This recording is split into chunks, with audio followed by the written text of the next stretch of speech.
Now, on today's episode, we are very excited to have literally the property guru, all right, the co-founder of PropertyGuru himself, Steve Melhuish. All right, ladies and gentlemen, he's on our show and we're going to talk all about real estate. Welcome on to our show, Steve. What's up? I see a lot of startups who have an idea and they have a solution or technology looking for the problem.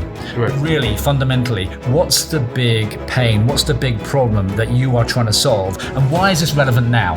Yep. Right? Because, quite often I've seen things which are, big problems, but actually, the time has passed or it's too early because the technology is not there or the drivers are not there. But, things like sustainability now, there's clearly some big issues around climate change. And that's an area that I'm personally focused on now.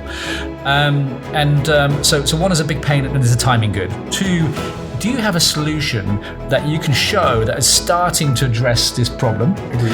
And also you can make some money from it? So are you able to create value and are you able to capture that value? If the business is more later stage, then you can focus on traction. If it's really early stage, you focus on the pain and the founders. And do the founders have chemistry? Have they demonstrated some grit? Are they determined? Are they passionate?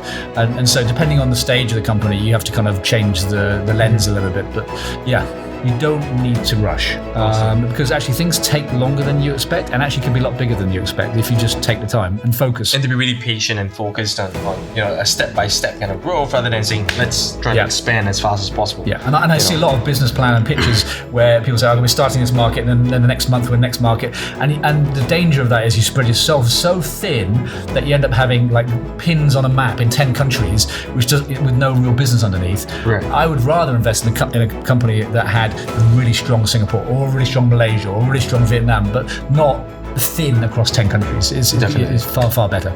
You have to build leadership teams and middle management and have to delegate and hold people to account. And me and my co-founder were not very good at doing that. And we were, I remember a 2.5 hour coaching session with this guy, and he basically ended up like effectively putting a mirror up. So why do you think people are not just taking ownership? Because what happens is, something goes wrong, and then Steve will go and fix it. And so therefore people say, I don't have to fix it myself because these guys will fix it.